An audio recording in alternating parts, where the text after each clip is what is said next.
الله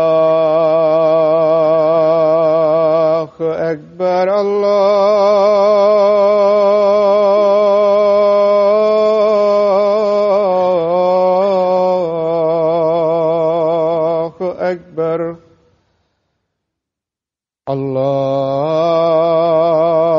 الله أكبر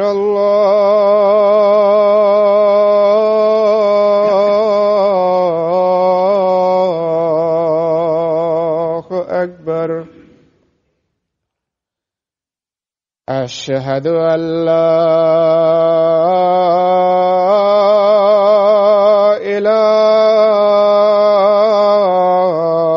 إله إلا الله أشهد أن لا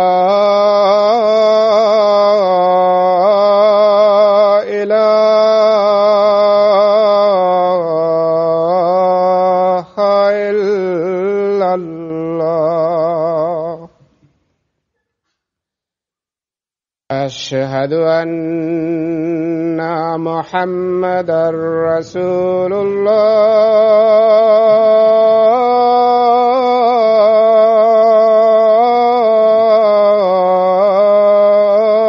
الله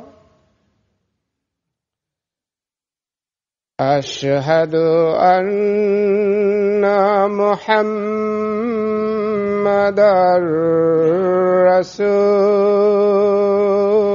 رسول الله حي على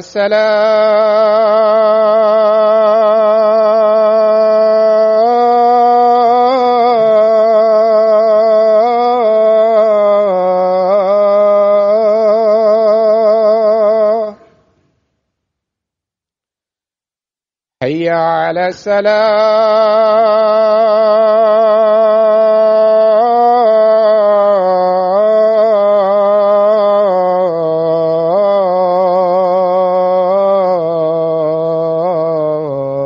الصلاة حي على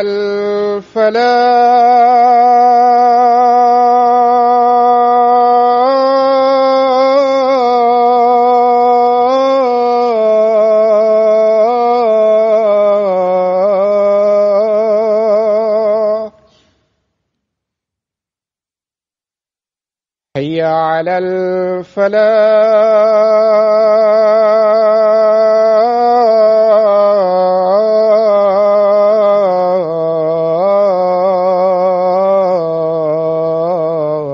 الفلاح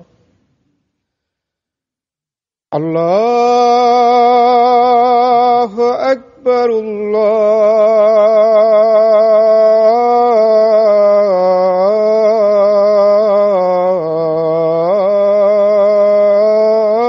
الله أكبر لا إله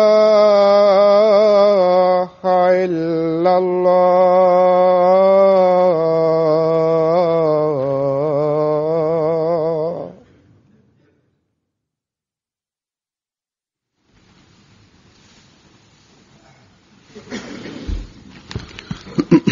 السلام عليكم ورحمة الله.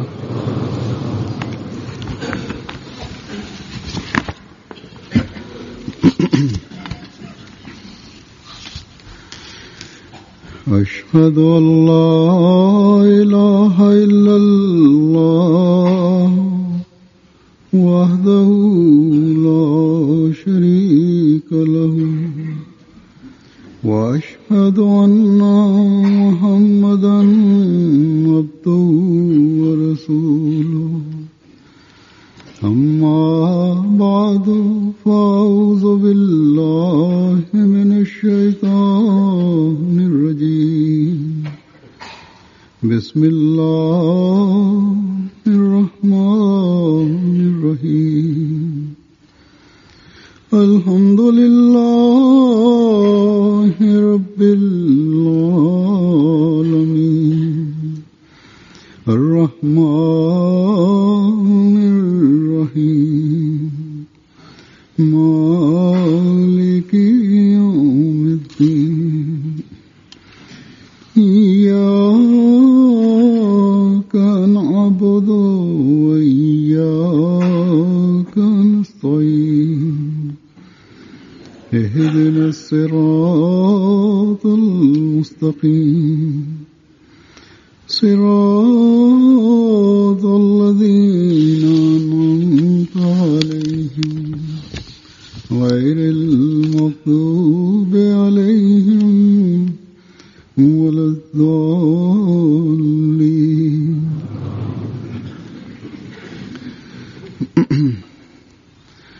अल्लाह ताला के फजल से अगले जुमे से इंशाअल्लाह जलसा सालाना यूं के शुरू हो रहा है।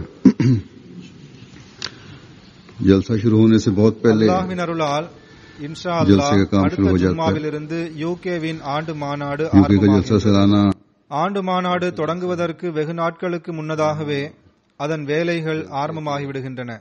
யூகேவின் ஆண்டு மாநாட்டிற்காக தற்காலிகமான ஏற்பாடுகள் செய்து தற்காலிகமாக ஒரு நகரமே அமைக்கப்படும் அளவிற்கு மிகவும் விரிவானதாகும். பாகிஸ்தானில் மாநாடுகள் நடந்தன. அங்கு மாநாட்டிற்கான ஏற்பாடுகள் நிரந்தரமான ஏற்பாடுகளை கொண்டதாக இருந்தன. நிரந்தரமாக பல லங்கர்கள் இயங்கி வந்தன. அவ்வாறே தங்குவதற்கான ஏற்பாடும் கிட்டத்தட்ட நிரந்தரமானதாக இருந்தன. இதற்கு முன்னதாக பள்ளிக்கூடங்களும் கல்லூரிகளும் ஜமாத்திற்கு சொந்தமாக இருந்தபோது அது விருந்தினர்களை தங்க வைக்கும் இடமாக இருந்தன.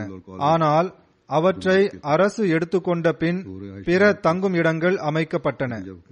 அதிகமான எண்ணிக்கையில் மக்கள் வந்ததன் காரணமாக கூடாரங்கள் அமைத்து தற்காலிகமாக தங்கும் இடங்களும் அமைக்கப்பட்டன. இது தவிர ரப்வாவில் வசிப்பவர்களும் விருந்தினர்களின் ஒரு பெரும் எண்ணிக்கையை தம் வீடுகளில் தங்க வைத்தனர். அவர்களுக்கு உணவு லங்கர்கானாவிலிருந்து கொடுக்கப்பட்டு வந்தது. எவ்வாறு இருப்பினும் ரப்வாவின் மாநாட்டிற்கு சில நிரந்தரமான ஏற்பாடுகள் இருந்தன.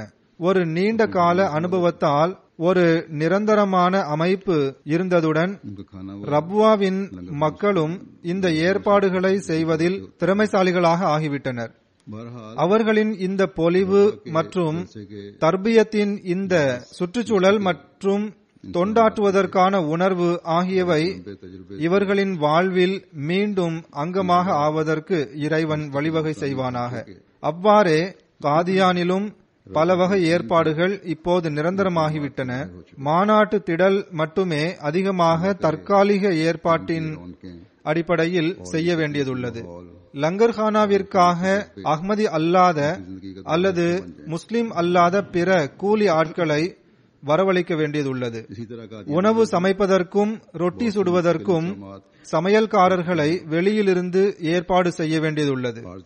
ஆனால் அங்கும் லங்கர்கானா நிரந்தரமான ஏற்பாடு உள்ளது. இவ்வாறே ஜெர்மனியிலும் பல நிரந்தரமான ஏற்பாடுகள் உள்ளன. ஹால் கிடைத்திருப்பதால் இந்த ஏற்பாடு நிரந்தரமாக உள்ளது. உணவு சமைக்க வேண்டியதுள்ளது. அவர்கள் கடையிலிருந்து ரொட்டி வாங்குகின்றனர். அதை அவர்கள் புதிய ரொட்டி என்று எண்ணி சாப்பிடுகின்றார்கள்.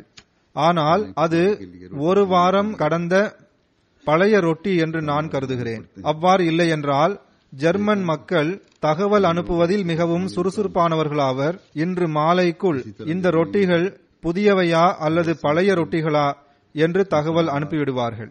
அவ்வாறே உலகின் பிற நாடுகளில் நடக்கும் மாநாடுகளின் நிலையும் ஆகும். ஆனால் இங்கிலாந்தின் ஆண்டு மாநாடு ஹிலாஃபத் இங்கு இருப்பதன் காரணமாக சர்வதேச மாநாடாகிவிட்டது.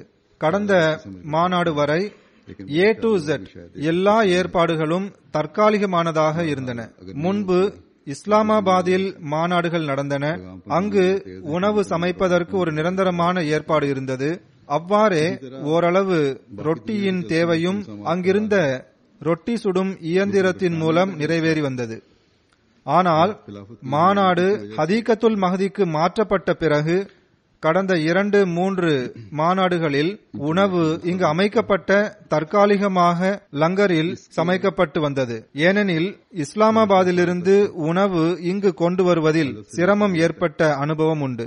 கொஞ்சம் ரொட்டி இஸ்லாமாபாத்தில் சமைக்கப்பட்டு இங்கு கொண்டு வரப்பட்டது, கொஞ்சம் கடைகளிலும் வாங்கப்பட்டன. இதன் காரணமாக மிகவும் அதிக சிரமம் ஏற்பட்டு வந்தது. ஆகவே இங்குள்ள கவுன்சிலுடன் பேச்சுவார்த்தை நடத்தி ஹதீகத்துல் மஹதியில் நிரந்தரமான ஒரு சமையல் அறை கட்டுவதற்கு அனுமதி கிடைக்க வேண்டும் என்று முயற்சி செய்தோம். ஏனெனில் கூடாரங்கள் அமைத்து தற்காலிகமான சமையலறை உருவாக்குவது மிகவும் சிரமமாக இருப்பதுடன் இன்னும் சில வகையில் அது ஆபத்தானதும் கூட. இவ்வாண்டு கவுன்சில் கருணை கூர்ந்து நிரந்தரமான சமையலறை கட்டுவதற்கு அனுமதி தந்தது. ஸ்டோரேஜுக்காக வைக்கப்பட்ட ஷெட்டுகளின் ஒன்றை உள்ளேயும் வெளியேயும் சரி செய்து நிரந்தரமான சமையலறை லங்கருக்காக தயாராகிவிட்டது. இன்ஷா அல்லாஹ் இனி தேவைக்கு ஏற்ப இங்கேயே உணவு தயாராகிவிடும் என்று எதிர்பார்க்கிறோம். ஆனால் ரொட்டிக்கு என்ன செய்வது என்ற கேள்வி எழுந்தது. அதற்காக முந்தைய வழக்கத்தை போன்றே கடைகளில் வாங்கியும் இஸ்லாமாபாத்தில் சமைத்தும் கொண்டு வந்து விடலாம் என்று அமீர் சாஹிப் மற்றும் பிறர் கருதினர். புதிய இயந்திரம் ஒன்றை வாங்குங்கள் என்று நான் கூறினேன். ஆனால் செலவு அதிகமாகும் என்பதால் அவர்கள் தயங்கினர். மேலிடம் உங்களுக்கு கடன் கொடுக்க வாய்ப்புள்ளது என்று நான் கூறியதும் அவர்களுக்கு ரோஷம் வந்தது. கொஞ்சம் செலவு செய்ய முன்வந்தனர். அல்லாஹ்வின் அருளால் லெபனானிலிருந்து ரோட்டி பிளான்ட், அதாவது ரொட்டி சுடும் இயந்திரம் வாங்கப்பட்டது. பாகிஸ்தானில் உள்ள நமது ஓர் தூய அஹ்மதி நண்பர் லெபனான் சென்று இந்த இயந்திரத்தை வாங்கி இங்கு வந்து வைத்தார். இப்போதும் அதற்காக நேரத்தை செலவிடுகின்றார். காதியானிலும் ரப்வாவிலும் இந்த இயந்திரத்தை வைத்த அனுபவம் இவருக்கு உண்டு. எனவே இந்த பணி இங்கு மிகவும் அழகிய முறையில் நடந்துவிட்டது. ஹதீகத்துல் மஹதியிலும் மாநாட்டின் போது அல்லாஹ்வின் அருளால் உணவு சமைப்பதற்கும் ரொட்டி சமைப்பதற்கும் நிரந்தரமான ஏற்பாடு உள்ளது. இதற்காக அனுமதி வழங்கிய கவுன்சிலுக்கும் நாம் நன்றி தெரிவிக்கின்றோம். அல்லாஹ் தாலா அவர்களுக்கு இதற்கான நற்கூலியை வழங்குவானாக.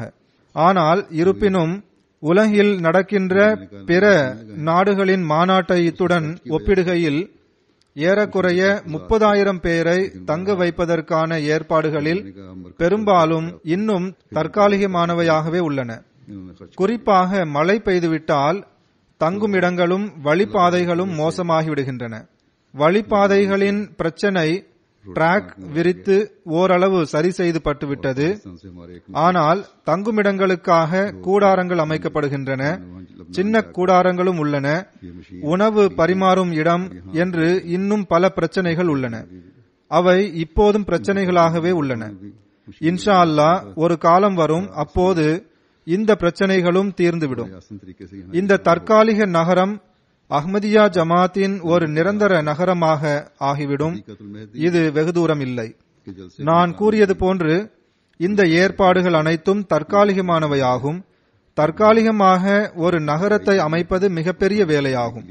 இதன் பெருமளவு ஏற்பாடுகளை நமது தன்னார்வ தொண்டர்கள் செய்கின்றனர். குத்தாம்களும் உடல் ஆரோக்கியமுள்ள அன்சார்களும் இந்த பணியை வகாரே அமல் மூலம் செய்கின்றனர். கடந்த வெள்ளிக்கிழமை நான் தற்செயலாக ஹதீகத்துல் மஹதி சென்றேன். அங்கு ரொட்டி மிஷின் அமைக்கப்பட்டு அதை பரிசோதித்துக் கொண்டிருந்த மக்களை தவிர இளைஞர்களும் குழந்தைகளும் பெரியவர்களும் தமது பணிகளை செய்வதற்கு அங்கு வந்து சேர்ந்திருந்தனர்.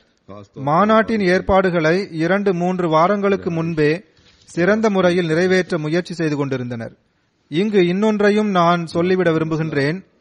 ரொட்டி மிஷினை கொண்டு வந்து வைத்து அதை இயக்குகின்ற பணியை வெளியிலிருந்து வேறு கம்பெனிகள் ஏதும் செய்யவில்லை. மாறாக எல்லா பணிகளையும் நமது தன்னார்வ தொண்டர்களும் நமது இளைஞர்களும் நமது டெக்னீஷியன்களும் இன்ஜினியர்களும் நமது பிற பணியாளர்களும் சேர்ந்து செய்துள்ளார்கள். அல்லாஹ் தாலா இவர்கள் அனைவருக்கும் இதற்கான நற்கூலியை வழங்குவானாக. இங்குள்ள தரத்தையும் முழுமை செய்வது மிகவும் அவசியமாகும். இந்தியா அல்லது பாகிஸ்தானில் ஏனோதானோவென்று விருப்பப்படி வேலை செய்யப்படும். கண்காணிப்பு ஏதும் இருக்காது. மின்சார ஒயர்கள் தொங்கிக் கொண்டிருக்கும். எல்லாம் தற்காலிக வேலையாக இருக்கும் அல்லது சில அடிப்படை அம்சங்கள் மட்டும் இருக்கும். ஆனால் இங்கு அப்படி அல்ல. ஒவ்வொரு பணியும் செக்கிங் செய்யப்படும். அரசு துறை வந்து மேற்பார்வையிடும். ஒப்புதல் வழங்கப்பட்ட பிறகு அடுத்த வேலையை செய்ய அனுமதி வழங்கப்படும். அல்லாஹ்வின் அருளால் ரொட்டி மிஷின் மற்றும் சமையலறை அவர்கள் கூறிய தரத்தின்படி அமைந்திருந்ததால் அதற்கான அனுமதியும் கிடைத்தது. நான் கூற வந்த நோக்கம் என்னவென்றால், தற்காலிகமாக ஏற்பாடுகளை செய்வதற்கும் பிற இடங்களை விட இங்கு அதிகமாக உழைக்க வேண்டியது உள்ளது. அல்லாஹ்வின் அருளால் அஹ்மதி வாலண்டியர்ஸ் மிகவும் ஆர்வத்துடனும் அக்கறையுடனும் இந்த பணிகளை செய்கின்றனர். ஜமாத்திற்காக நேரத்தை ஒதுக்க வேண்டும் என்ற இந்த உணர்வு அஹ்மதிகளின் தனிப்பெரும் அடையாளமாக ஆகிவிட்டது. ஒவ்வொரு வேலைக்காகவும் அஹ்மதிகள் தமது தியாகத்தை முன்வைக்கின்றனர். பொறியாளர்களின் பிரிவு தன் பணியை செய்து வருகிறது. மருத்துவர்கள் பிரிவு தன் பணியை செய்து வருகிறது. இன்னும் பிற துறைகளைச் சேர்ந்தவர்கள் தத்தமது பணிகளை செய்வதற்காக தமது நேரத்தை செலவிடுகின்றனர். முழு வருடமும் அவர்கள் தமது இந்த பணிகளை செய்து வந்தாலும் மாநாட்டு பணிகள் தனியாக நடக்கின்றன. ஆகவே இங்கு தன்னார்வ தொண்டு பணிகள் அதிகமாக நடைபெறுகின்றன. இது அஹ்மதியா ஜமாத்தின் தனிப்பெரும் சிறப்பாகும். குறிப்பாக முழு வருடமும் தர்பியத் வழங்கியதன் காரணமாக மாநாட்டின் போது விருந்தினர்களை உபசரிப்பது உலகெங்கிலும் உள்ள அஹ்மதிகளின் தனி சிறப்பாகிறது. குழந்தைகள், இளைஞர்கள், ஆண்கள், பெண்கள் அனைவரும் மாநாட்டின் நாட்களில் தொண்டு செய்ய வேண்டும் என்ற மனப்பான்மையில் உள்ளனர். அவர்களிடம் ஒப்படைக்கப்பட்ட பொறுப்புகளை நிறைவேற்ற மிகவும் மும்முரமாகவும் ஈடுபாட்டுடனும் உழைக்கின்றனர். அவ்வாறு இருக்கவும் வேண்டும். ஏனெனில் மாநாட்டிற்கு வருகின்ற விருந்தினர்கள் ஹசரத் மசீஹ் மவ்ஊத் அலைஹிஸ்ஸலாத்து வஸ்ஸலாம் அவர்களின் விருந்தினர்களாவர். இந்த விருந்துபசரிப்பு உயர்ந்த நல்லொழுக்கமும் மார்க்க கட்டளையும் ஆகும். இங்கு நான் இதையும் கூறிவிட விரும்புகின்றேன். ஹசரத் மசீஹ் மவ்ஊத் அலைஹிஸ்ஸலாத்து வஸ்ஸலாம் அவர்கள் விருந்துபசரிப்பின் தரம் எவ்வாறு இருந்தது, இதை கூறுவதால் நமது விருந்துபசரிப்பின் தரமும் இன்னும் உயர வேண்டும். ஒருமுறை ஹசரத் மசீஹ் மவ்ஊத் அலைஹிஸ்ஸலாத்து வஸ்ஸலாம் அவர்கள் உடல் நலம் சரியில்லாமல் இருந்தார்கள். அவர்கள் ஓய்வு எடுத்துக் கொண்டிருந்தார்கள். அப்போது ஒரு விருந்தினர் வந்தார். விருந்தினர் வந்துள்ளார் என்று அவர்களுக்கு செய்தி அனுப்பப்பட்டது. உடனே அவர்கள் வெளியில் வந்தார்கள். மேலும் இவ்வாறு கூறினார்கள், விருந்தினருக்கு சில உரிமைகள் உள்ளன. அவர் சிரமப்பட்டு வந்துள்ளார். எனவே நான் அந்த உரிமையை நிறைவேற்றுவதற்காக வெளியில் வந்துவிட்டேன் என்றார்கள். இன்றும் ஹசரத் மசீஹ் மவ்ஊத் அலைஹிஸ்ஸலாத்து வஸ்ஸலாம் அவர்களின் விருந்தினருக்காக இந்த தரத்தை நாம் நிலைநாட்ட வேண்டும். ஏனெனில் இன்று விருந்துபசரிப்பதற்காக நமக்கு வழங்கப்பட்டுள்ள இந்த வாய்ப்பு அவர்கள் வெறும் விருந்தாளிகள் மட்டுமல்ல, மாறாக மார்க்கத்திற்காக பயணத்தை மேற்கொண்டு வருகின்ற விருந்தாளிகளாவர். மாநாட்டின் இந்த 3 நாட்களில் அல்லாஹ் தாலா மற்றும் அவனது தூதரின் கூற்றுக்களை கேட்பதற்காக வருகின்றனர். மேலும் தமது ஆன்மீக மற்றும் மார்க்க நல்லொழுக்கத்திற்கான வழியை மேற்கொள்வதற்காக வருகின்றனர். பரஸ்பரம் அன்பு, சகோதரத்துவம் மற்றும் நேசம் ஆகியவற்றின் சூழலை ஏற்படுத்திக் கொள்வதற்காக வருகின்றனர். பல விருந்தினர்கள் மிகவும் சிரமப்பட்டு இங்கு வருகின்றனர். சிலர் தமது வீடுகளில் மிகவும் வசதியாக வாழக்கூடியவர்கள் இங்கு வருகின்றனர். இங்கு உலக வசதி வாய்ப்புகளை பொறுத்தவரை அது ஏறக்குறைய ஒன்றும் இல்லை. இங்கு வந்து அவர்கள் மிகவும் கஷ்டத்துடன் கழிக்கின்றனர். இருந்தும் அவர்கள் வருகின்றார்கள்.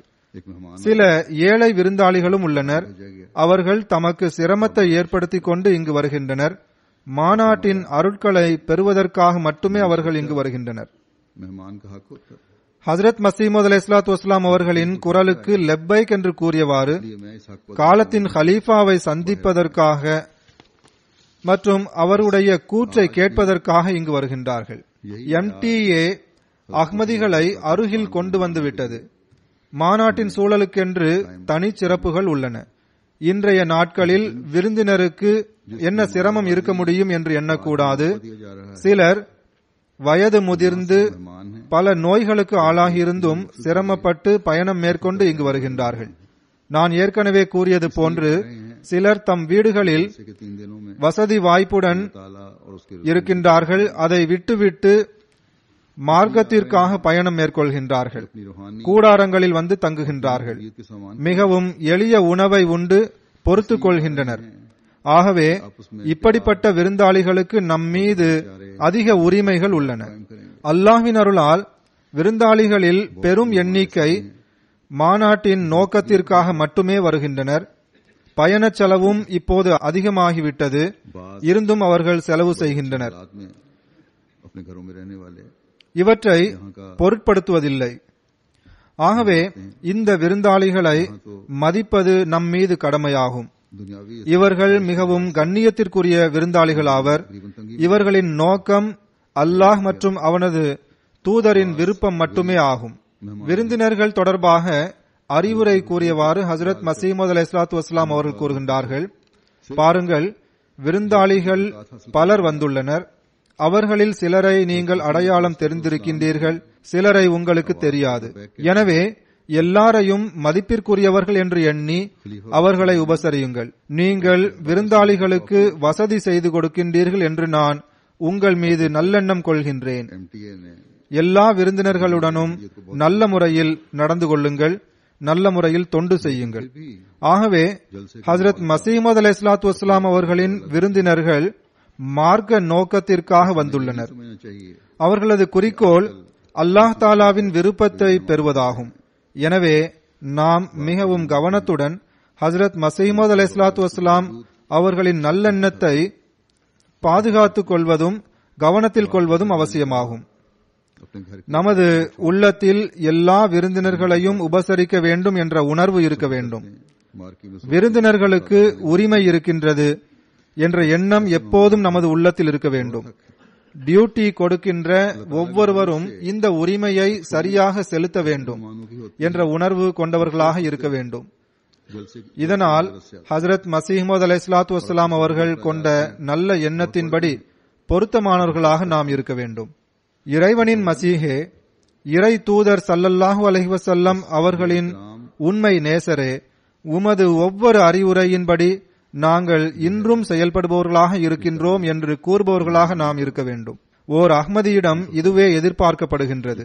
ஒரு நூற்றாண்டு காலம் கடந்த இந்த பயணம் நம்மை ஹஜ்ரத் மசீமது அலைஹிஸ்ஸலாத்து வஸ்ஸலாம் அவர்களின் அறிவுரைகளிலிருந்து கவனமற்றவர்களாக ஆக்கிவிடவில்லை. मौके पर मेहमानों இன்றும் करते हुए நமது குழந்தைகள், முதியவர்கள், இளைஞர்கள், ஆண்கள், பெண்கள் ஆகிய அனைவரும் तुम शनाख्त करते हो தத்தமது கடமைகளை நிறைவேற்ற முடிந்தவரை முயற்சி செய்கின்றனர். இன்ஷா அல்லாஹ் முயற்சி செய்து கொண்டே இருப்பர்.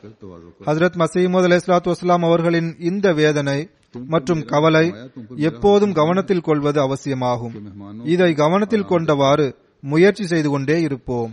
इन सब की ஹஜ்ரத் மசீமது அலைஹிஸ்ஸலாத்து வஸ்ஸலாம் அவர்கள் கூறினார்கள், எந்த விருந்தாளிக்கும் துன்பம் ஏற்படக்கூடாது என்பதில் நான் எப்போதும் கவனமாக இருக்கின்றேன். இதற்காக நான் எப்போதும் வலியுறுத்தி வருகின்றேன். முடிந்தவரை விருந்தாளிகளுக்கு வசதி செய்து கொடுங்கள். के साथ ஹஜ்ரத் மசீமது அலைஹிஸ்ஸலாத்து வஸ்ஸலாம் அவர்கள் கூறினார்கள், விருந்தாளிகளின் உள்ளம் கண்ணாடியை போன்று மிருதுவாக இருக்கிறது. சிறிய மோதல் ஏற்பட்டாலும் அது உடைந்துவிடும். இது மிகவும் முக்கியமான அறிவுரையாகும். இது நமது வாய்வழி பேச்சாக மட்டும் இல்லாமல் செயல்பூர்வமான முன்மாதிரியாக இருக்க வேண்டும். रहना चाहिए உலகின் कि मेहमान பல்வேறு நாடுகளில் மாநாடுகள் நடைபெறுகின்றன. அங்கும் விருந்தினர்கள் வருகின்றனர். ஆனால் இங்கு குறிப்பாக உலகின் பல்வேறு நாடுகளிலிருந்து பல தரப்பட்ட சமுதாயங்களைச் சேர்ந்தவர்கள் மாநாட்டிற்கு வருகின்றனர். उसने जन पर ஒவ்வொரு சமுதாயத்தைச் சேர்ந்தவர்களின் தரம் வெவ்வேறானதாகும். काबिल हों அவர்களின் சகிப்புத்தன்மையின் தரம் வெவ்வேறானதாகும். அவர்களின் பேச்சு, பழக்க வழக்கம் மற்றும் உணர்ச்சிகளை வெளிப்படுத்தும் விதம் பல்வேறானதாகும். அவர்கள் நம் மீது வைத்துள்ள எதிர்பார்ப்புகள் வெவ்வேறானதாகும். हिंदी से அவர்கள் வழங்கும் முன்னுரிமைகள் வெவ்வேறானதாகும். எனவே ஒவ்வொருவருடனும் மிகுந்த ஞானத்துடன் பழகுவது அவசியமாகும். இதற்காக ஹஜ்ரத் மசீமது அலைஹிஸ்ஸலாத்து வஸ்ஸலாம் அவர்கள் வழங்கிய இந்த ஞானம் பொருந்திய அறிவுரையை எப்போதும் நமது கவனத்தில் கொள்வது அவசியமாகும். இதை நாம் கவனத்தில் கொண்டால் பிறகு எல்லா பிரச்சனைகளும் சரியாகிவிடும். அவர்கள் கூறினார்கள், விருந்தினர்களின் உள்ளம் கண்ணாடியை போன்று மிருதுவானதாகும். அதில் சிறிய மோதல் ஏற்பட்டாலும் அது உடைந்துவிடும். தொண்டு செய்யக்கூடிய ஒவ்வொருவரும் இந்த அறிவுரையை நன்றாக மனதில் பதிய வைத்துக் கொண்டால் அவ்வப்போது உருவாகும் சின்ன சின்ன பிரச்சனைகள் கூட உருவாகாது. ஒருபோதும் புகார் வராது. வேண்டுமென்றே பிரச்சனைகளை உருவாக்க நினைப்பவர்களை தவிர வேறு பிரச்சனைகள் ஏதும் உருவாகாது. அப்படி செய்யும் போது சில கடினமான போக்கை தவிர்க்க முடியாது. கடந்த ஆண்டு பெண்கள் பகுதியில் உணவு வழங்கும் போது ஒரு சம்பவம் நிகழ்ந்தது. வெகு தூரம் பகுதியிலிருந்து வந்திருந்த ஒரு பெண் விருந்தினர் ஏதோ காரணத்தினால் கோபமடைந்துள்ளார்கள். அதில் பணிபுரிந்த நபர்களிடம் தவறு இருந்தாலும் இல்லாவிட்டாலும் நாம் இதற்கு பொறுப்பேற்றுக் கொள்ள வேண்டும். அப்போதுதான் சீர்திருத்தம் ஏற்பட முடியும். அதற்காக பல்வேறு விளக்கங்கள் கொடுப்பதற்கு பதிலாக நாம் அதை ஏற்றுக்கொள்ள வேண்டும். இம்முறை தப்ஷீரின் விருந்தினர்களில் ஆண்கள் மற்றும் பெண்கள் பகுதியில் குறிப்பாக கவனம் செலுத்துவது அவசியமாகும். யாருக்கும் எந்த கஷ்டமும் இருக்கக்கூடாது. நான் இப்போது கூறுவது வெளிநாட்டு விருந்தினர்களை பற்றியதாகும். இவர்கள் நான் ஏற்கனவே கூறியது போன்று வெளிநாடுகளிலிருந்து வரும் விருந்தினர்கள் ஆவர். நம்மை பொறுத்தவரை எல்லாருமே விருந்தினர்கள்தான். இந்த துறையில் நான் சில மாற்றங்களை செய்துள்ளேன். இந்த மாற்றங்கள் அமைப்பு ரீதியான மாற்றங்களாகும். நான் அமைப்பாளர்களை மாற்றியுள்ளேன். இதில் பெரும்பாலும் வக்ஃபே நவ் ஆண்களையும் வாக்ஃபாத்தே நவ் பெண்களையும் சேர்த்துள்ளேன். அல்லாஹ்வின் அருளால் பல வக்ஃபே நவ் ஆண்களும் பெண்களும் தமது இந்த பணிகளை பொறுப்பேற்று செய்யும் பக்குவத்தை அடைந்துவிட்டனர். இவ்வாறு வக்ஃபே நவ் ஆண்களையும் பெண்களையும் வழங்கி அல்லாஹ் தாலா நம் மீது மாபெரும் அருள் புரிந்துள்ளான். சிலர் நிரந்தரமாக ஜமாத்திற்கு தொண்டு செய்து கவனித்துக் கொள்கின்றனர். சிலர் தற்காலிகமாக ஏற்பாடுகளில் தொண்டு செய்ய முன் வருகின்றனர். இன்ஷா அல்லாஹ் இதற்கான தரம் முன்பை விட சிறப்பாக இருக்கும் என்று நான் நம்புகிறேன். ஆனால் நபர்களை மாற்றுவதாலோ முகங்களை மாற்றுவதாலோ மட்டும் மேம்பாடு ஏற்படுவதில்லை. மாறாக அல்லாஹ் தாலாவின் அருள் நம்முடன் இருக்க வேண்டும், அவனிடம் துவா செய்ய வேண்டும் என்பதை நினைவில் கொள்ளுங்கள். மேலும் இறைவன் நம்மிடம் எதிர்பார்ப்பதன்படி செயல்பட வேண்டும். இதற்காக இறைவனிடம் நற்பாக்கியம் வேண்டி துவா செய்ய வேண்டும். தவறான எண்ணங்கள் ஏற்பட வாய்ப்பு இல்லாத வண்ணம் அமைய வேண்டும். விருந்து உபசரிப்பது தொடர்பாக நான் ஒன்றை சொல்ல விரும்புகின்றேன். இங்கிலாந்தைச் சேர்ந்த அஹ்மதிகள், குறிப்பாக லண்டனில் வாழ்ந்து வரும் அஹ்மதிகள், வெளிநாடுகளிலிருந்து வரும் விருந்தாளிகள் உங்களுக்கும் விருந்தாளிகள் என்பதை புரிந்து கொள்ளுங்கள். வெளிநாடுகளிலிருந்து வரும் விருந்தினர்களின் எண்ணிக்கை ஏறக்குறைய 30,000 வரை இருக்கலாம். விசா கிடைத்தால் இதைவிட அதிகமாகவும் வாய்ப்புள்ளது.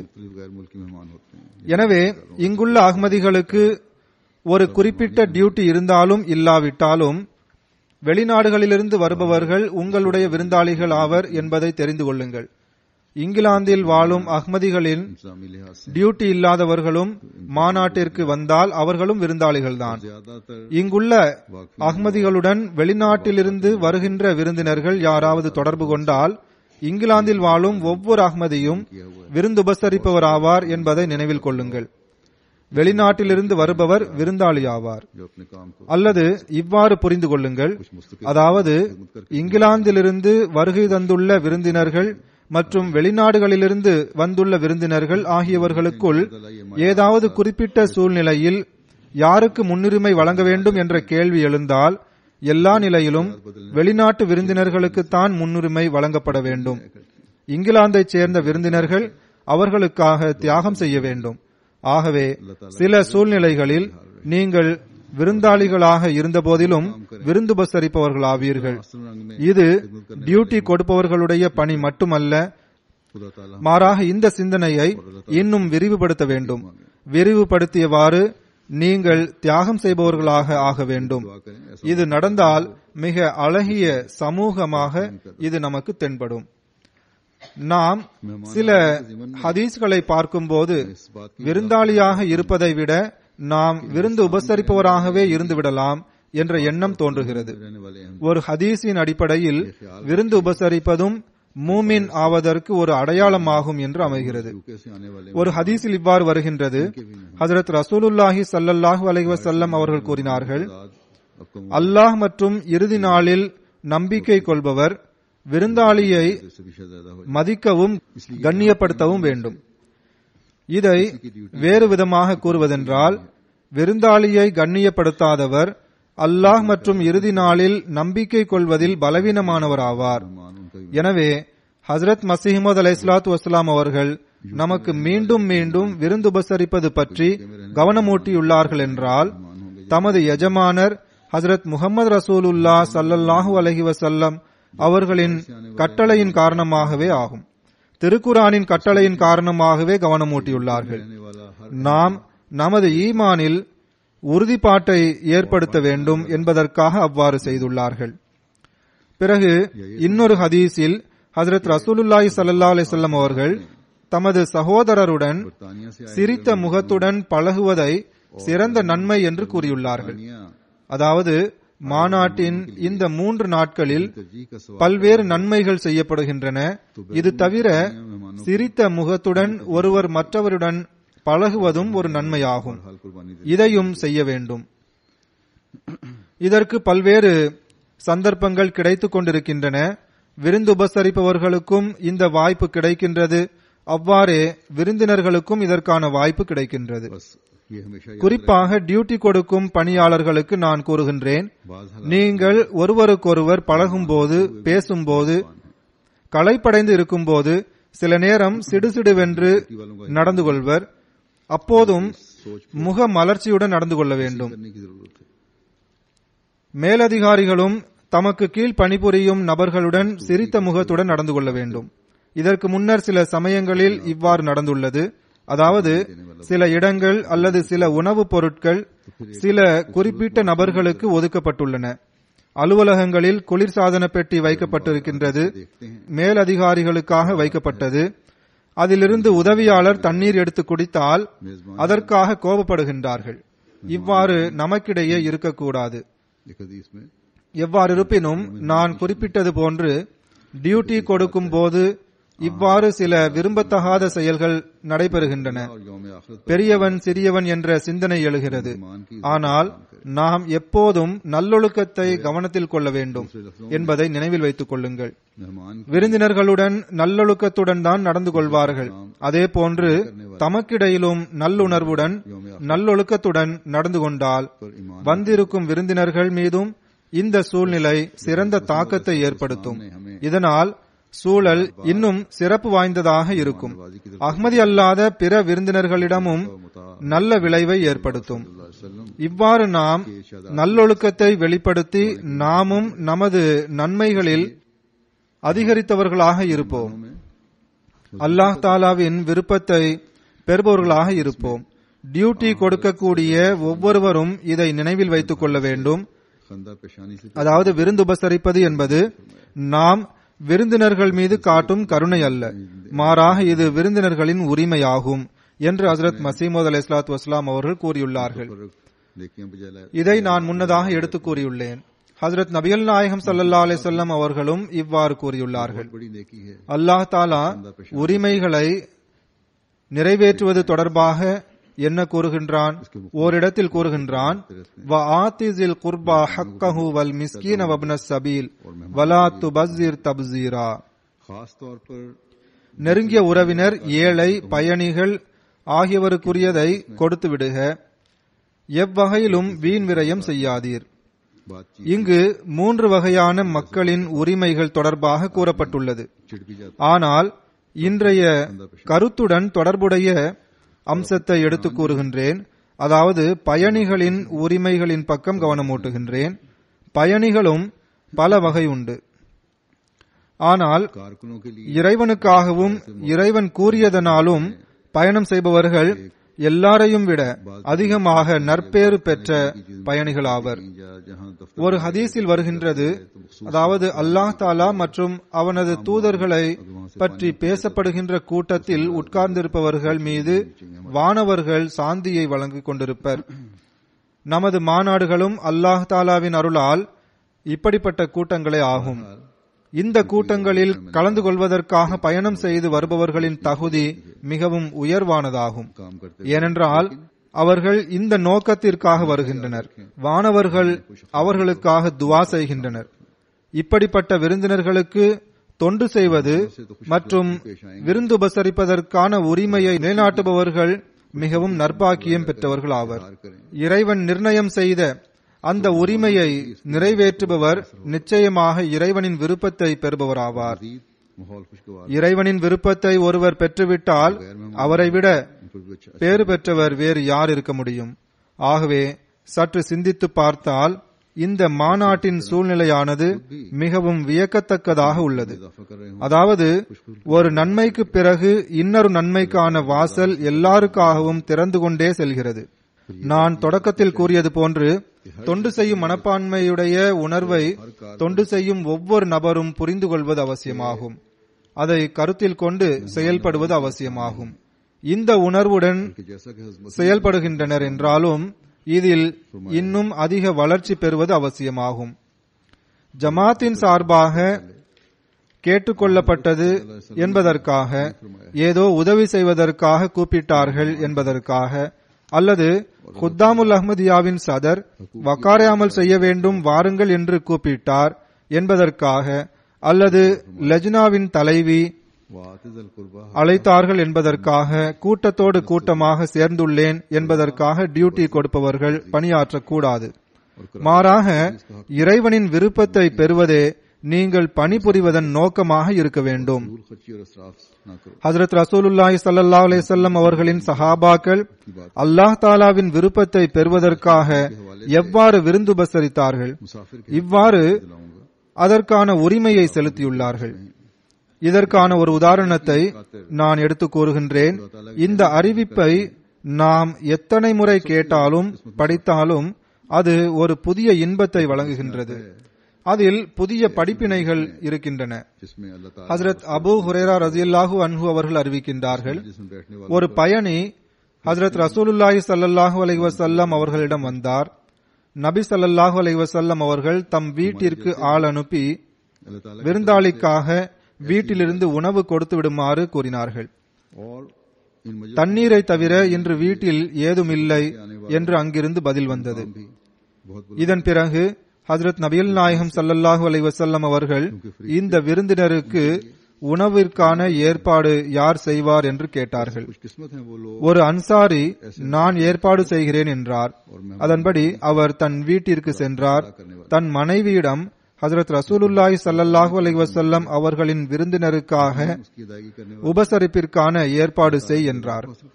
அதற்கு இன்று குழந்தைகள் சாப்பிடுவதற்கு மட்டும்தான் உணவு உள்ளது என்று மனைவி கூறினார். சரி, உணவு தயார் செய், விளக்கு ஏற்றி வை, குழந்தைகள் உணவு சாப்பிடும் நேரம் வந்ததும் சமாதானப்படுத்தி தூங்க வைத்துவிடு என்று அன்சாரி கூறினார். அவ்வாறே மனைவியும் உணவு சமைத்தார், விளக்கேற்றி வைத்தார், குழந்தைகளை பட்டினியுடன் தூங்க வைத்து விட்டார். விளக்கை சரி செய்யும் சாக்கில் எழுந்து சென்று விளக்கை அணைத்து விட்டார். பிறகு இருவரும் விருந்தினருடன் சேர்ந்து உட்கார்ந்து தாமும் சாப்பிடுவது போன்று பாவனை செய்தார்கள். இரவு முழுவதும் இருவரும் பசியுடன் இருந்தார்கள்.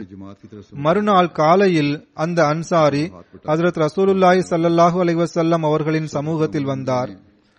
அப்போது அவரை பார்த்து ஹஜ்ரத் நபிகள் நாயகம் ஸல்லல்லாஹு அலைஹி வஸல்லம் அவர்கள், நீர் இரவு செய்த திட்டத்தை பார்த்து அல்லாஹ்வும் புன்னகைத்தான் என்றார்கள்.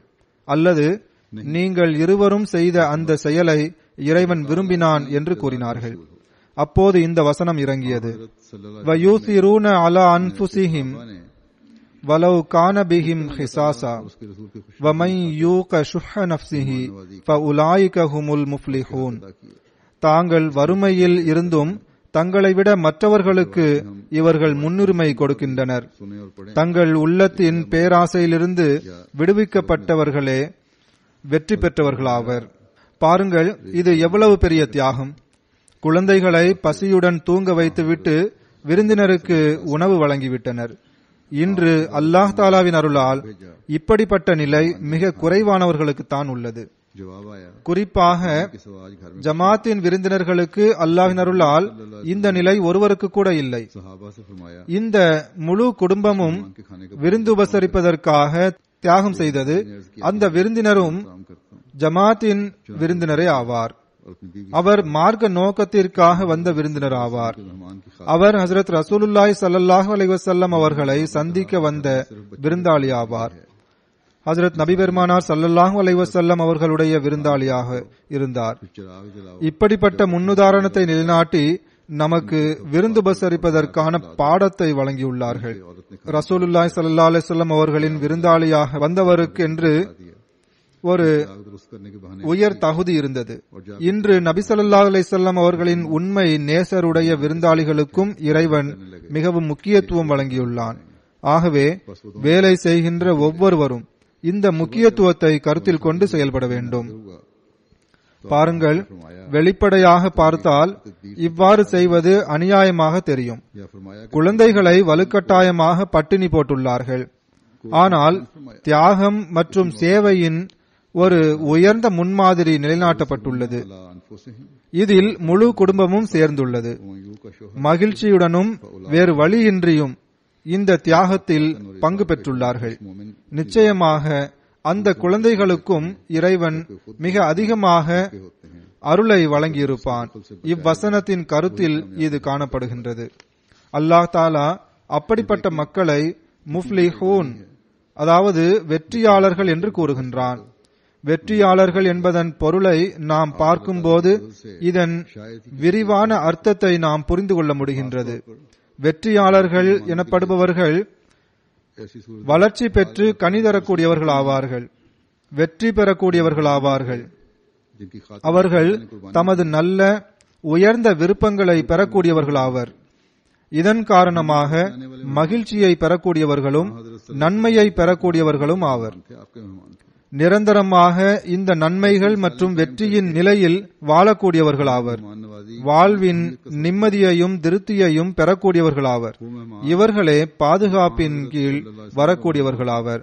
ஆகவே ஒருவேளை உணவை தியாகம் செய்து விருந்தினரை உபசரித்தது அவர்களை அல்லாஹ் தாலாவின் விருப்பத்திற்கு வாரிசாக்கி எங்கிருந்து எங்கே கொண்டு போய் சேர்த்து விட்டது. बस हर काम இறைவனின் விருப்பத்துடன் इस अहमियत இவ்வனைத்தும் கிடைத்துவிட்டால் பிறகு அவருக்கு வேறு என்ன வேண்டும்? देखें बज़ाहिर के जुल्म लग ஆகவே எப்போதும் நினைவில் கொள்ள வேண்டும், रखा இதுவே விருந்துபசரிப்பவர்களுக்கு கிடைக்கும் உயர் தகுதியாகும். का एक आला नमूना நாம் நமது விருந்தினர்களுக்கு தொண்டு செய்து அடைய வேண்டிய உயர் நிலை இதுவாகும். कुछ खुशी से இந்த நிலையானது இன்ஷா அல்லாஹ் நமக்கு इन बच्चों को भी இறைவனின் நெருக்கத்தை பெற்றுத்தந்து இவ்வுலக மற்றும் மறு உலக வாழ்வை சீரமைப்பதற்கு காரணமாக அமையும். अल्लाह ताला எனவே ஹஜ்ரத் மசீமது அலைஹிஸ்ஸலாத்து வஸ்ஸலாம் அவர்களின் விருந்தினர்களுக்கு தொண்டு செய்யும் நல் வாய்ப்பை நமக்கு வழங்கி அல்லாஹ் தாலா நம்மை तो इसकी वसअत का पता चल வெற்றியாளர்களுடன் சேர்ப்பதற்கான வழிகளை திறந்து வைக்கின்றான். जो कामयाब நமது எல்லா சேவகர்களும் எல்லா பணியாளர்களும் ख्वाहिशात இந்த அருளை பெறுபவர்களாக இருக்க அல்லாஹ் அருள் செய்வானாக. करने वाले மேலும் மாநாட்டிற்கான ஏற்பாடுகள் நடக்கின்றன. அல்லாஹ் தாலா அதிலும் எளிமைகளை ஏற்படுத்துவானாக. की हालत में ஜும்மா தொழுகைக்கு பிறகு நான் ஒரு ஜனாசா காயிப் தொழுகை தொழ வைப்பேன். पाने वाले இது நமது ஷஹீதான ஒரு சகோதரர் மதிப்பிற்குரிய ஜஹூர் அஹ்மத் சாஹிப் वक्त के खाने கியானியுடைய ஜனாசாவாகும். नवाजी ने ஃபிரங்கி டவுன் கராச்சியில் ஆகஸ்ட் 21ஆம் தேதி ஷஹீதாக்கப்பட்டுள்ளார். இன்னா லில்லாஹி வ இன்னா இலைஹி ராஜிஊன். की रजा के साथ அந்த சம்பவம் இவ்வாறு நிகழ்ந்துள்ளது. और क्या चाहिए ஜஹூர் சாஹிப் தமது ஒரு நண்பருடன் बस हमेशा याद रखना ஆகஸ்ட் 21ஆம் தேதி 11:15 மணிக்கு பழுது பார்ப்பதற்காக கொடுக்கப்பட்ட தமது காரை சரிபார்ப்பதற்காக வீட்டை விட்டு வெளியே வந்தார்கள். चाहिए करके வீட்டிலிருந்து சற்று தூரத்தில் கார் நிறுத்தப்பட்டிருந்தது. वो मयार है அவர் வெளியில் வந்ததும் ஜமாத்தைச் சேராத இவருடைய நண்பர் பக்கத்து வீட்டுக்காரர் மதிப்பிற்குரிய நூருல் ஹக் சாஹிபும் வெளியே வந்தார். இவர்கள் மூவரும் வண்டியை பார்ப்பதற்காக சென்றார்கள். வண்டி வீட்டிலிருந்து சற்று தொலைவில் நிறுத்தப்பட்டிருந்தது. இந்த மூவரும் வண்டியை சரிபார்த்துவிட்டு திரும்ப வந்து கொண்டிருந்த போது ஒரு மோட்டார் சைக்கிளில் 2 பேர் வந்தனர். அவர்களில் ஒருவர் மோட்டார் சைக்கிளை விட்டு கீழே இறங்கி ஜஹூர் சாஹிப் மீது சரமாரியாக துப்பாக்கியால் சுட ஆரம்பித்தார். இதனால் ஜஹூர் சாஹிப்பின் பக்கத்து வீட்டுக்காரர் அன்வாருல் ஹக் சாஹிப் தாக்குதல் நடத்தியவருடைய கையை ஓங்கி அடித்தார்கள். இதனால் தாக்குதல் நடத்தியவனுடன் வந்த இன்னொருவன் நூருல் ஹக் சாஹிப் மீது துப்பாக்கியால் சுட்டான். இருவரும் ஓடிவிட்டனர். ஜஹூர் சாஹிப்பின் மகள் துப்பாக்கி சுடும் சப்தத்தை கேட்டவுடன் அவர் மாடியின் ஜன்னல் வழியாக பார்த்தார். 2 பேர் மோட்டார் சைக்கிளில் வந்து துப்பாக்கியால் சுட்டுவிட்டு ஓடுவதை பார்த்தார். அவர் டீ குடித்துக் கொண்டிருந்தார். அப்போது அவர் கையில் இருந்த டீ கப்பை தாக்குதல் நடத்தியவர் மீது எறிந்தார். உடனே அவர் வீட்டின் ஜன்னலை நோக்கி சுட ஆரம்பித்தனர். ஆனால் மகள் தப்பித்து விட்டார். ஜஹூர் சாஹிப் காயமடைந்து வேதனையை தாங்க முடியாமல் சம்பவ இடத்திலேயே ஷஹீதாகிவிட்டார்கள். இன்னா லில்லாஹி வ இன்னா இலைஹி ராஜிஊன். ஷஹாதத்தின் போது இவரது வயது 47 ஆகும். இவருடைய வீட்டிற்கு பக்கத்தில் இருந்த நூருல் ஹக் சாஹிப் அவர்களும் காயமடைந்து வேதனையை தாங்க முடியாமல் ஷஹீதாகிவிட்டார். அல்லாஹ் தாலா இவர்களுக்கும் மன்னிப்பை வழங்குவானாக. ஷஹீத் ஜஹூர் அஹமத் சாஹிப் அவர்களின் குடும்பத்தில் அஹ்மதியத் இவருடைய சிறிய தந்தையின் மூலம் கிடைத்தது. அவர்களது பெயர் யூசுப் கியானி சாஹிப் மற்றும் முகமது சயீத் கியானி ஆகும். இவர்கள் இருவருக்கும் 1936 பையத் செய்வதற்கான நல்வாய்ப்பு கிடைத்தது. இருவரும் அறிவாளிகளாக இருந்தார்கள். அவர்கள் நூட்களை அதிகமாக படித்து தெரிந்து கொண்ட பிறகே பையத் செய்வதற்கான நல்வாய்ப்பை பெற்றார்கள். அதன் பிறகு ஷஹீத் மர்ஹூமின் தந்தையும் அவருடைய இன்னும் 3 சிறிய தந்தைகளும் அஹ்மதிகளானார்கள். இவருடைய குடும்பம் காஷ்மீரைச் சேர்ந்தது. இவர் 1966 பிறந்தார். 1976 இவர்களது குடும்பம் கராச்சிக்கு குடிபெயர்ந்தது. இங்கே இவர் BA வரை கல்வி பயின்றார். பிறகு பெடரல் போர்ட் ஆஃப் ரெவென்யூவில் பணிபுரிந்து வந்தார். ஷஹாதத்தின் போது கஸ்டம்ஸின் துறையின் ஆன்டி ஸ்மக்லிங்கில் கிளர்க்காக பணிபுரிந்து வந்தார். ஜஹூர் சாஹிப் ஜமாத்துடன் சிறந்த ஒத்துழைப்பு வழங்கக்கூடியவராக இருந்தார். மிகவும் நல்ல மனிதர். பொருள் தியாகம் செய்வதில் முன்னணியில் இருக்கும் நபராவார். விருந்து உபசரிப்பது இவருடைய சிறப்பு பண்பாக இருந்தது. வீட்டிற்கு வந்த விருந்தினர்களை உபசரிக்காமல் திருப்பி அனுப்பியதே இல்லை. ஜமாத்தின் பொறுப்பாளர்களை மதிப்பவராவார். எந்த ஒரு புகாருக்கும் வாய்ப்பளிக்க மாட்டார். ஷஹீத் மர்ஹூம் வசிய செய்திருந்தார். அவ்வாறே இவருக்கு தப்லீக் செய்வதிலும் அதிக ஆர்வம் இருந்தது. 2009 இவர் மூலம் ஒருவருக்கு பைய செய்வதற்கான நல்வாய்ப்பு கிடைத்தது. இவருடைய ஷஹாதத்திற்கு பிறகு மருத்துவமனையிலும் அதற்கு பிறகு ஜனாசாவின் போதும் இவருடைய அலுவலகத்திலிருந்து பெரும் எண்ணிக்கையில் மக்கள் வந்து கலந்து கொண்டனர். எல்லாருமே ஷஹீத் மர்ஹூமின் சிறந்த நல்லொழுக்கத்தையும் உயர்ந்த பண்புகளையும் புகழ்ந்து கூறினர். இவருடைய ஒரு நண்பர் இவரது ஷஹாதத்திற்கு பிறகு இவருடைய உடலுக்கு அருகில் நின்று கொண்டிருந்தார். அவர் அழுது கொண்டே இவ்வாறு கூறினார்: ஷஹீத் மர்ஹூம் மிகவும் கருணை காட்டுபவர் ஆவார், சமாதானத்தை விரும்புபவர் ஆவார். வேலை செய்து கொண்டிருக்கும் போது ஏதாவது காரணத்தால் எனக்கு கோபம் வரும்போது இவர் பொறுமையுடன் இருக்கும்படி வலியுறுத்துவார். இவருடைய மேலதிகாரி கூறுகின்றார், ஜஹூர் அஹமத் ஞானி நமது தைரியசாலி சிப்பாயாக இருந்தார். மிகவும் குறுகிய காலத்திலேயே இவர் எல்லாரையும் தம் அழகிய பண்புகளால் ஈர்த்து விடுவார். இன்று நாம் ஒரு நல்ல நண்பரை இழந்து விட்டோம் என்று அவர் கூறுகின்றார். இவரது மாமனார் பஷீர் அஹமத் கியானி சாஹிப் கூறுகின்றார்கள், ஷஹீத் மர்ஹூம் குடும்பத்தில் அனைவருக்கும் உதவி செய்து வந்தார். பொருளாதாரத்தில் இறைவன் இவர்களுக்கு நல்ல வசதியை வழங்கியிருந்தான். குடும்பத்தில் யாருக்கு என்ன தேவை ஏற்பட்டாலும் இவர் உதவி செய்து வந்தார். குடும்பத்தை தவிரவும் தேவை என்று இவரிடம் யார் வந்தாலும் அவர் வெறுங்கையோடு திருப்பி அனுப்பியதில்லை. खानदान में हर एक की मदद किया करते थे। குழந்தைகளுடனும் இவர் மிகவும் கருணையுடன் நடந்து கொள்வார். குழந்தைகளின் தேவைகளை முழுமையாக கவனித்து வந்தார். கல்வியை கவனித்து வந்தார். இவருடைய மனைவி கூறுகின்றார்கள், नहीं जाता था। அல்லாஹ் தாலா இவருக்கு நல்ல உள்ளத்தை வழங்கியிருந்தான். ஷஹீத் ஆக்குவதற்காகவே இவருக்கு நல்ல உள்ளத்தை இறைவன் வழங்கியிருந்தான் போலும். रहती उनको இவர் குழந்தைகளை ஒருபோதும் திட்டியது கிடையாது. आपकी अलिया ने ஷஹாதத்திற்கு முன் இவர் கூறினார், எனது காலணிகளை துடைத்து வை, நான் இப்போது வெளியில் சென்று வருகிறேன் என்று கூறி சிரித்த முகத்துடன் கீழே இறங்கி வந்தார். துப்பாக்கி சூட்டிற்கு பிறகு நான் குழந்தைகளுடன் வீட்டிலிருந்து வெளியே வந்ததும் அவர்களை பார்த்தோம். அவர் என்னையும் என் குழந்தைகளையும் சிரித்த முகத்துடன் பார்த்தார்.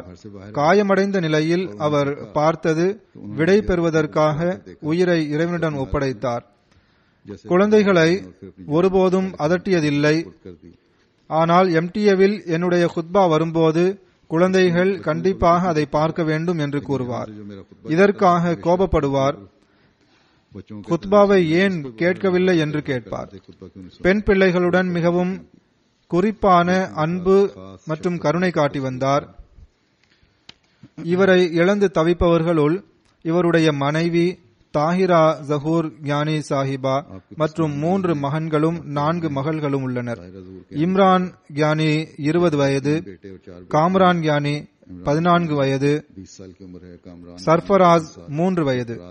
மகள்களில் நூருஸ் சபா 16 வயது, 16 साल, நூருல் ஐன் 14 साल, 14 வயது, 7 साल அத்தியத்துல் முஜீப் 7 வயது, ஃபாயிகா ஜஹூர் 5 வயது फरमाए। ஆகிய சிறுவர்கள் இருக்கின்றார்கள். அல்லாஹ் தாலா மர்ஹூமின் தரஜாக்களை உயர்த்துவானாக. இவரது குழந்தைகளை இறைவன் தன் பாதுகாவலில் வைப்பானாக. இவரது மனைவியையும் தன் பாதுகாவலில் வைப்பானாக. இந்த இழப்பை பொறுத்து கொள்ளும் நல் வாய்ப்பை வழங்குவானாக. அல்ஹம்துலில்லாஹ்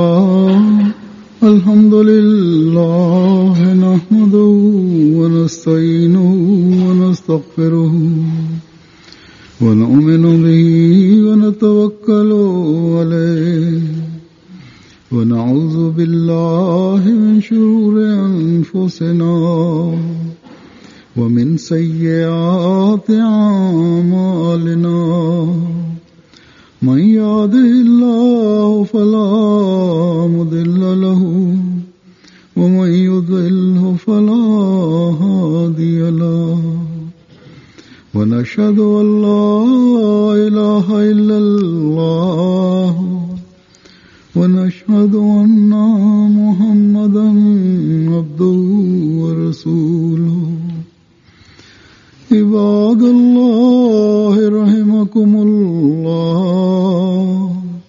إن الله يأمر بالعدل والإحسان وإيتاء ذي القربى وينهى عن الفحشاء والمنكر والبغي يعظكم لعلكم تذكرون اذكروا الله يذكركم وادعوه يستجب لكم ولذكر الله أكبر.